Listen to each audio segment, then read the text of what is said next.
সুপ্রিয় শিক্ষার্থীবৃন্দ, কেমন আছো সবাই? আশা রাখছি সবাই ভালো আছো। আজকের ক্লাসে সবাইকে স্বাগতম জানাচ্ছি। আজকে আমরা ষান্মাসিক মূল্যায়নের বাংলার তৃতীয় ক্লাস নিয়ে আলোচনা করব। চলো, আগের দিন আমরা গত দুই ক্লাসে বিলেতে 7.5 দিন এবং আত্মস্মৃতি নিয়ে আলোচনা শেষ করেছি। আজকে আলোচনা করব বাংলা ভাষা সংকট ও সম্ভাবনা এই টপিকটির শিরোনামে। তো তোমাদের এখান থেকে আমি কোশ্চেন দিয়েছি 19টি। সবাই এই 19টি কোশ্চেন খুব ভালোভাবে পড়লে ইনশাআল্লাহ তোমাদের বইয়ের প্রতিটি লাইন খুব সুন্দর মতন কাভার হয়ে যাবে। আমি 1 নম্বর প্রশ্ন থেকে শুরু করি। 1 নম্বর, বাঙালি জাতীয়তাবাদ ও অন্যান্য প্রসঙ্গ কার লেখা? আব্দুল হাই।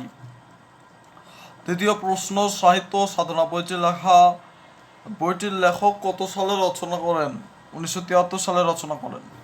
3 নম্বর, বাংলা সংবিধান কোন উজ্জ্বল দিবসে কার্যকর হয়? 16ই ডিসেম্বর। 4, বাংলাদেশের প্রণীত সংবিধানের সঙ্গে কোন আন্দোলনের নিবিড় যোগসূত্র রয়েছে? ভাষা আন্দোলনের। 5, ভাষা আন্দোলনের শ্রেষ্ঠতম বিজয় স্তম্ভ কোনটি? সংবিধান। 6, বাংলা সাহিত্যের অগ্রগতির দিক দিয়ে দেখতে গেলে সংবিধান রচনার তাৎপর্য কী? এটি ভাষার বিশেষ গুণগত পরিণতি লাভের একটি উদাহরণ। 7, সংবিধানের কাজ কি? উত্তর, রাষ্ট্রীয় আদর্শ ও কাঠামোকে ধরে রাখা। 8, সংবিধানের ভাষা কেমন? বাংলা শুদ্ধ ও পাঠযোগ্য বাংলা, দুটোই লিখতে হবে। 9, আনকোরা শব্দের অর্থ কি? নতুন।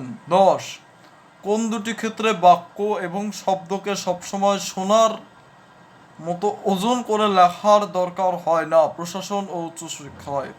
11, প্রশাসনের ভাষা উচ্চশিক্ষার প্রধান মাধ্যম হবে কোনটি? বাংলা।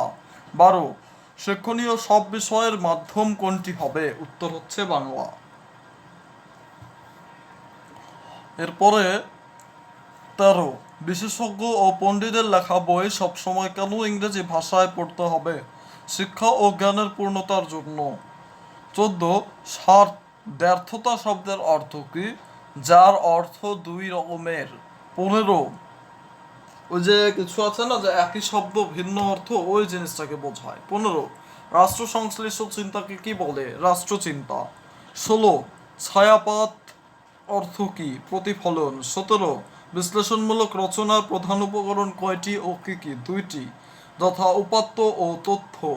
18, উপাত্ত কি? একই ধরনের কিছু পরিমাণগত বা গুণগত বৈশিষ্ট্য যেগুলো এলোমেলোভাবে সাজানো থাকতে পারে।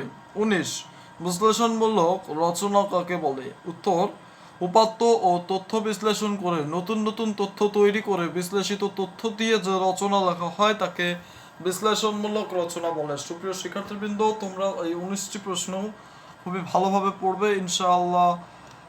তোমাদের আর এই টপিকটি, এই শিরোনামে আর তোমাদের কোনো ঝামেলা থাকবে না ইনশাআল্লাহ।